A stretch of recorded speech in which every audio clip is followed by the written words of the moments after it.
Meu nome é Isadora, e eu cresci acreditando que existia algo de profundamente errado comigo. Não porque eu era rebelde, preguiçosa ou sem sonhos, mas porque minha madrasta fazia questão de me lembrar, todos os dias, que eu era um peso morto. Essa frase ainda ecoa na minha mente como um sino fúnebre. Peso morto não se educa, se arrasta. Ela disse isso na frente do meu pai, com a boca torcida de desprezo, enquanto me jogava uma marmita fria de arroz com um ovo às 7 da manhã. Meu pai apenas suspirou, pegou as chaves do carro e saiu para o trabalho. Nenhuma palavra, nenhuma reação. O silêncio dele sempre doeu mais do que os insultos dela. E pior, enquanto eu me encolhia com medo de existir, minha irmã gêmea, Isabela, era o sol daquela casa. Ela ganhava presentes, massagens no pé e apelidos carinhosos. Meu cristalzinho, minha joia rara. Enquanto eu era chamada de trambolho, erro, estorvo. E isso não foi um exagero ocasional, foi rotina. Todos os dias da minha infância e adolescência. Na escola, eu tentava ser invisível. Eu carregava o cheiro do arroz requentado e da rejeição no uniforme. Os professores achavam que eu era lenta, quando na verdade, eu só tinha medo de falar e ser ridicularizada. Isabela, por outro lado, era a oradora da turma. Linda, eloquente e manipuladora. Sim, manipuladora. Porque, mesmo sabendo o que a madrasta fazia comigo, ela fingia que não via. E ainda usava meu sofrimento para parecer melhor. A Isa tem dificuldades, coitadinha. Eu tento ajudá-la, mas ela se recusa. E todos acreditavam nela. Até que um dia, no 3º ano do ensino médio, eu fui aprovada para um intercâmbio voluntário, graças a uma redação que escrevi escondida, à noite no banheiro, porque não podia acender a luz no quarto. Escrevi com a tela do celular quebrado, sangrando de vergonha e medo. E fui selecionada. Mas a madrasta leu a carta antes de mim, e jogou no lixo. Quando confrontei ela, tremendo de ódio e dor, ela simplesmente disse: "Você? Intercâmbio? Se nem sabe falar com gente? Faça-me o favor, Isadora. Isso é para pessoas úteis." Aquilo me destruiu. Eu entrei no banheiro e chorei até meu estômago revirar. Naquela noite, pensei em sumir. Pensei em coisas que hoje me assombram só de lembrar. Mas alguma faísca dentro de mim, talvez raiva, talvez orgulho, me fez prometer que ela ia me engolir um dia. E eu cumpri. Eu saí de casa aos 19. Trabalhei como faxineira num cursinho, enquanto estudava à noite. Dormia pouco, comia menos. Mas cada vez que me chamavam de inteligente ou dedicada no cursinho, eu sentia que estava reconstruindo os ossos que minha família havia quebrado. Passei no vestibular com bolsa integral. Pedagogia. Isabela debochou quando soube. Disse que pedagogia era curso de quem quer cuidar de criança e ganhar pouco. Que eu era coerente com meu destino medíocre. Mas ela não sabia o que estava por vir. Durante a faculdade, um professor me indicou para um estágio numa escola referência em inclusão e gestão. Lá me encontrei. Me apaixonei. Me tornei uma obsessiva por métodos de educação transformadora. Vi crianças florescendo com atenção e carinho. Tudo que eu nunca tive. No último ano, sofri um acidente quase fatal. Fui empurrada da escada da República onde morava. A polícia nunca descobriu quem foi. Mas uma semana antes, recebi uma mensagem anônima no celular. Pessoas como você não deviam estar crescendo. Você incomoda. Que coincidência que Isabela estava visitando a cidade naquela semana, não? Fiquei internada com fraturas nas costelas e clavícula. Mas saí de lá com algo mais forte que os ossos, sede de vitória. Anos depois, me tornei diretora adjunta. Depois coordenadora. E hoje, aos 32, sou diretora de uma das escolas mais reconhecidas do estado. E foi então que vi os nomes. Arthur e Júlia. Sobrenome, Bastos. Filhos da minha madrasta. Eram alunos novatos. E ironicamente em processo de adaptação porque, segundo a ficha da mãe, tem dificuldade de socialização e comportamento. Ela nem imagina quem é a diretora da escola. Mas isso está prestes a mudar, porque hoje ela marcou uma reunião. Ela quer exigir um tratamento especial para os filhos dela. Ela vai entrar naquela sala, sentar na cadeira, e me olhar nos olhos. Será que ela vai me reconhecer? Ela chegou com 20 minutos de atraso. A secretaria me avisou pelo interfone, e meu estômago virou uma maré de ecos. Respirei fundo. Ajustei o blazer. Olhei meu reflexo no vidro da janela. O mesmo rosto que ela dizia ser sem graça. Agora com olhar firme. Queixo erguido. Cicatrizes bem escondidas sob a maquiagem, menos as da alma. Dona Regina Bastos está aqui para a reunião com a direção, disse a recepcionista. Pode encaminhar, respondi. A voz não tremia. Mas minhas mãos suavam como se eu tivesse voltado aos 15 anos e estivesse prestes a receber mais um sermão nojento na cozinha. A porta se abriu. Ela entrou como sempre fez, como se o mundo fosse dela. Casaco bege, salto fino, perfume doce demais, o mesmo cheiro que eu odiava sentir na toalha do banheiro, que ela dizia ser exclusiva dos verdadeiros membros da família. Só que agora, a sala era minha. Ela parou diante da cadeira, me analisando. Com um sorriso forçado, esticou a mão. Diretora Isadora, imagino. Eu estendi a minha, firme. E sim, se acomode, por favor. Ela sentou, cruzou as pernas com elegância ensaiada. Pegou a bolsa cara como quem segura um troféu. Vim tratar de algo importante. Meus filhos têm passado por situações constrangedoras. Essa escola é cara demais para eles serem tratados como comuns. A ousadia me arrancou um sorriso discreto. Entendo. Pode me explicar melhor o que está acontecendo? Ela começou a disparar acusações como quem joga sujeira para disfarçar o próprio rastro. Disse que os colegas de sala não valorizavam a inteligência do Arthur, que a Júlia estava sendo deixada de lado, que o professor não sabia lidar com crianças especiais como os dela. Eu sempre fui muito atenta à formação dos meus filhos. Educação começa em casa, né? Disse, com orgulho estampado. Eu não consegui conter. De fato, embora nem todas as casas ensinem amor. Ela empalideceu. Parou. Arqueou as sobrancelhas. Me desculpe. Abaixei os olhos para os papéis da mesa. Simulei buscar algo. Então, sem levantar o rosto, disparei. A senhora sabe quem eu sou? Silêncio. Ela inclinou o corpo para frente, apertou os olhos. Estava me examinando como quem tenta decifrar um fantasma. Você tem um olhar familiar. Levantei os olhos, direto nos dela. Talvez o mesmo olhar da menina que a senhora chamava de peso morto. Ela empalideceu. De verdade, dessa vez. Como se cada célula do corpo dela congelasse no tempo. E Isadora? Só o nome, saindo daquela boca, já foi como rasgar os anos de dor. Mas não deixei transparecer. E sim, aquela mesma. Que comia resto de marmita. Que dormia no chão do corredor quando recebia visitas. Que teve uma carta de intercâmbio rasgada e jogada no lixo. Ela gaguejou. A cor foi voltando ao rosto, agora manchada de vergonha e raiva disfarçada. Olha, isso tudo foi há muito tempo, Isadora. Você sabe como são as coisas com adolescentes. Às vezes a gente erra o tom. A senhora não errou o tom. Errou o caráter. Silêncio. Ela segurava firme a bolsa no colo, como se fosse escudo. Os olhos tentavam me alcançar, mas a vergonha puxava a cabeça para baixo. Me desculpe, murmurou. Foi quase imperceptível. Mas eu ouvi. E não me satisfez. Porque não foi um pedido de perdão verdadeiro. Foi uma tentativa de proteger a própria imagem. O que me espanta, continuei, não é o fato da senhora estar sentada nessa cadeira, mas o tipo de mãe que se tornou. Repete o mesmo padrão, acha que os filhos são melhores, especiais, superiores. Coloca a culpa nos outros antes de olhar para dentro. Ela mordeu o lábio inferior, tentava manter a pose, mas tremia. Eu só quero o melhor para meus filhos. E quem não quer? Deixei os papéis na mesa. O que a senhora não entende é que essa escola não é feita para crianças que são tratadas como deuses em casa. Aqui, a gente ensina empatia, esforço e respeito. Ela apertou os olhos. Está insinuando que eu sou uma mamãe? Estou dizendo que você foi uma péssima figura de referência. E que se não mudar, vai perder os filhos, como perdeu o respeito da enteada que poderia ter te amado como mãe. As palavras cortaram o ar como faca. Ela levantou. Eu preciso de um tempo. Claro, a porta está aberta. Ela saiu sem olhar para trás. Na semana seguinte, Arthur e Júlia chegaram mais quietos. A professora relatou que a mãe pediu uma conversa de reorientação pedagógica. Nada mais de exigências absurdas. Nada de escândalos. Mas isso não foi o fim, porque no meio da papelada, encontrei algo escondido no armário da secretaria, uma pasta antiga, com arquivos de pré-matrícula. Nela, havia uma carta de recomendação, escrita por uma orientadora escolar da época em que Isabela e eu estudávamos juntas. A carta dizia: das duas alunas, Isadora apresenta habilidades socioemocionais e acadêmicas superiores. Apesar da timidez, é dedicada, criativa e demonstra grande potencial de liderança. Recomendo com veemência que seja incentivada e orientada para programas de bolsas e desenvolvimento. A carta nunca chegou até mim, e o envelope estava rasgado, com o nome da minha madrasta rabiscado no canto. Ela escondeu aquilo, como escondeu a carta do intercâmbio, como tentou esconder minha existência inteira.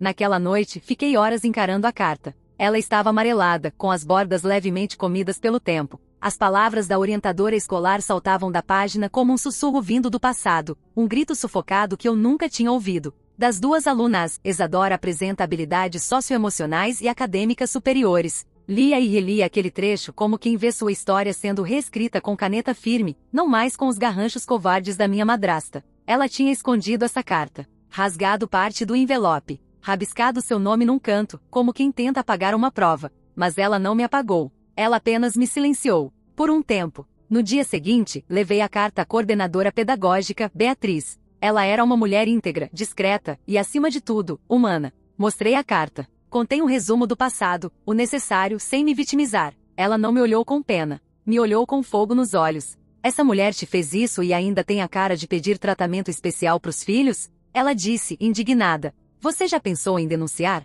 Balancei a cabeça. Não tem mais crime para provar. É só dor acumulada. Mas agora, ela é mãe de 2 alunos da nossa escola. E a verdade está nas minhas mãos. Beatriz ficou em silêncio por alguns segundos. Depois disse algo que me acompanharia desde então. Às vezes, mostrar a verdade não é vingança. É justiça emocional. E justiça também educa. No fim daquela semana, pedi uma nova reunião com Regina. Mandei uma convocação formal. Ela respondeu em tom passivo-agressivo, como de costume. Estarei presente. Espero que seja mais produtiva do que a última. Ela chegou pontualmente para meu espanto. Entrou séria, visivelmente desconfortável. Estava se sentindo vigiada. E estava mesmo. Sente-se, por favor, pedi, com o mesmo tom neutro que usava com qualquer responsável. Ela sentou. A bolsa no colo, de novo. Só que dessa vez, não como escudo, mas como se apertar aquele objeto caro fosse o único gesto que lhe restava de poder. Trouxe você aqui hoje não por conta dos seus filhos, mas por conta de algo que encontrei nos nossos arquivos.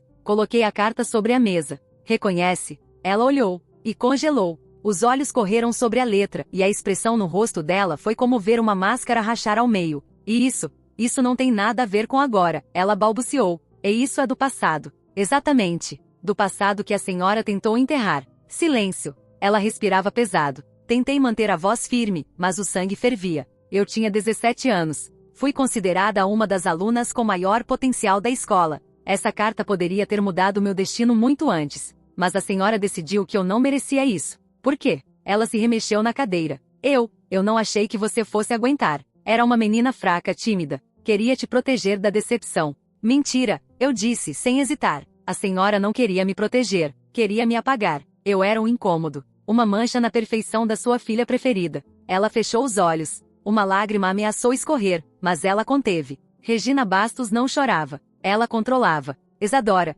você não entende o quanto eu estava sobrecarregada. Seu pai, ele nunca ajudava. Eu tinha que administrar tudo. E você era diferente. Sempre calada. Sempre retraída. Eu achava que você me odiava. E você me odiava de volta, completei. Silêncio. Ela finalmente olhou para mim com olhos humanos, e não como os de uma madrasta num conto cruel. Pela primeira vez, eu vi dúvida, culpa, ou talvez o começo dela. E agora? Ela perguntou, quase num sussurro. Vai usar isso contra mim? Essa pergunta me pegou, porque a resposta não era tão simples quanto um sim ou não. Eu a encarei por alguns segundos longos demais. Não, disse. Mas vou usar a meu favor. Ela franziu o senho. Eu não quero que seus filhos sofram por quem você foi. Mas eu quero que você saiba que não existe mais espaço para sua arrogância nesta escola. Aqui, empatia não é opcional. Respeito não é moeda de troca. E favoritismo, nós reconhecemos de longe. Ela engoliu seco. Baixou os olhos. Eu vou mudar. Prometo.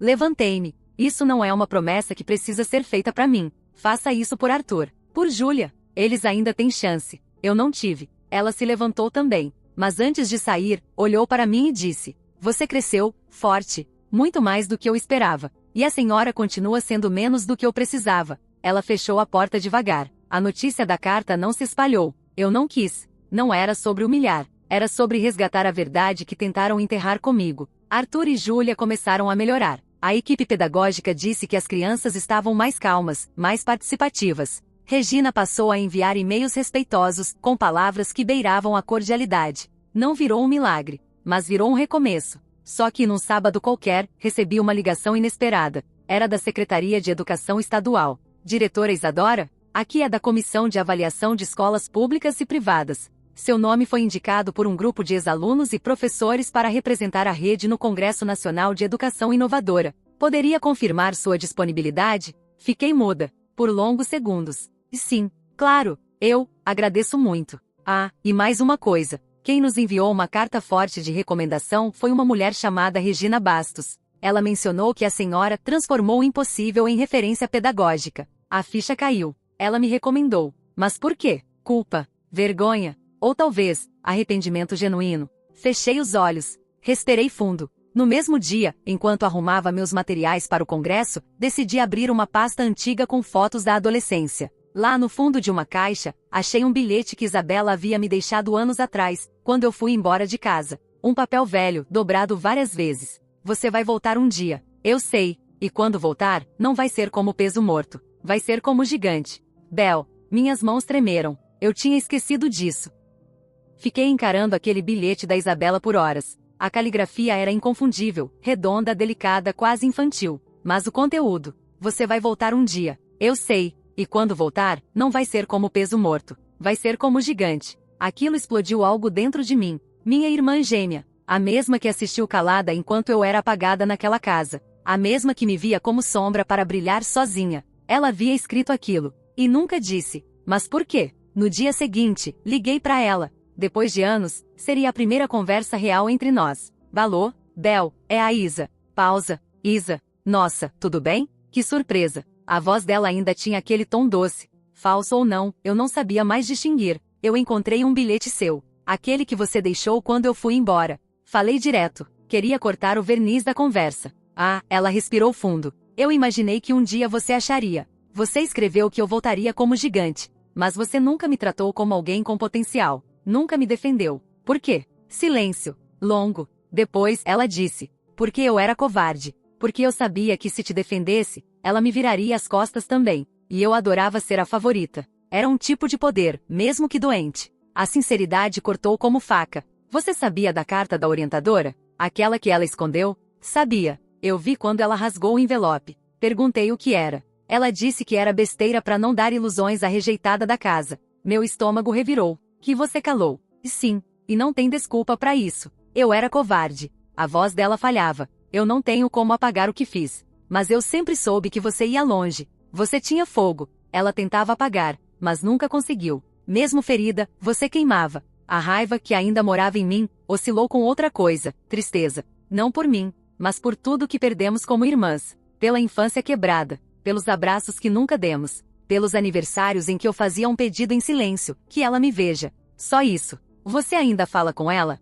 Perguntei. Com a Regina? Pouco. Depois que o pai morreu, ela se distanciou. Acho que ela nunca amou de verdade ninguém além dela mesma. E talvez os filhos agora. Eles são alunos da minha escola, Bel. Eu sei. Ela me ligou surtada depois da primeira reunião com você. Disse que tinha levado um tapa da vida. Não consegui conter o riso curto. Foi um tapa com luva de veludo pedagógico, respondi. Ela riu também. E pela primeira vez em muitos anos, rimos como irmãs. 2 semanas depois, fui ao Congresso Nacional de Educação Inovadora, em Brasília. Entrei no auditório lotado, com crachá de palestrante no peito. O tema da minha apresentação era sobre superação pedagógica em contextos de adversidade, algo que eu conhecia na pele. No final da palestra, fui aplaudida de pé. Fui chamada para almoçar com secretários de educação, diretores de outras instituições, e até com uma representante do MEC que sugeriu meu nome para compor um comitê estadual. Eu sorria, agradecia, mas havia uma parte de mim que ainda estava lá atrás, no corredor daquela casa mofada, ouvindo.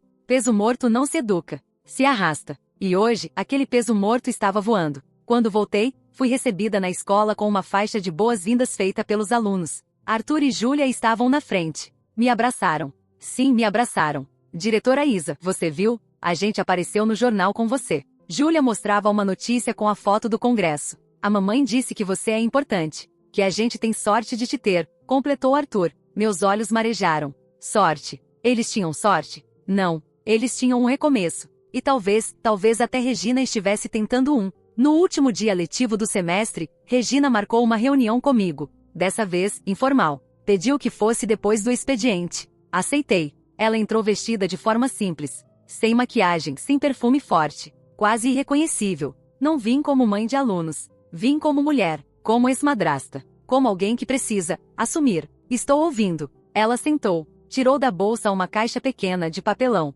E isso era do seu pai. Ele queria te entregar, mas morreu antes de conseguir. Empurrou a caixa em minha direção. Abri com cuidado. Dentro havia uma foto minha com 7 anos, segurando um livrinho de alfabetização. Um desenho que eu havia feito para ele no Dia dos Pais. Uma pulseirinha de fita que eu mesma havia feito aos 9 anos, com as iniciais IP. E uma carta, escrita por ele, à mão. Filha, me perdoa. Eu fui fraco. Eu devia ter te defendido. Devia ter te amado do jeito certo. Você não era invisível. Eu só estava cego. As lágrimas escorreram sem pedir permissão. Ele era um homem difícil. Mas ele te amava, a Regina disse, com voz trêmula. E eu também poderia ter te amado. Mas escolhi o conforto da rejeição. Eu me envergonho disso todos os dias. Levantei os olhos, ainda marejados. Não dá pra reescrever o passado, Regina. Mas dá pra não repeti-lo com os seus filhos. Ela sentiu. Chorava também. E foi naquele momento que percebi. Ela não era mais um monstro. Era só uma mulher quebrada, olhando para os cacos do que construiu com orgulho e percebendo que tudo desabou.